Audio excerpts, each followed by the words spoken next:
Спрете да се разтягате на посоки. Знаете ли, че грешният стречинг всъщност може да заключи мускулите ви още повече, вместо да ги отпусте? Когато разтягате рязко или разтягате неподготвен мускул или мускулна група, задействате миотатичният рефлекс. Тялото контрахира мускула, за да го предпази от разкъсване. Ефектът е нулев, а рискът от контузии огромен.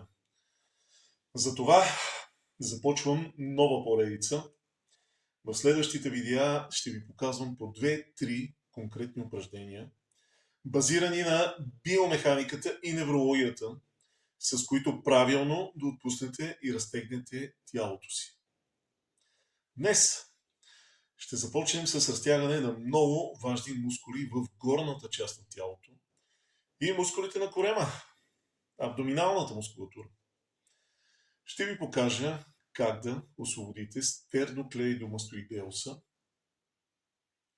мускулът на врата, който масово ни боли от държането на телефоните, а чрез неговото разтягане раздвижваме и много сериозно лимфата.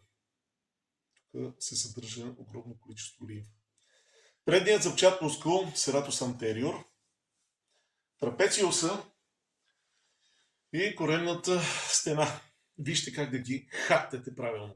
И запомнете, винаги започваме да разтягаме след като сме позагряли тялото. С малко движение, въртеливи. Изключително важно е винаги първите движения от стречинга да се извършват леко, внимателно, за да подготвим структурите за основното разтягане.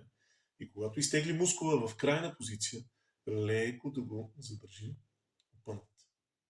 И така. Започваме. Спрете да се разтягате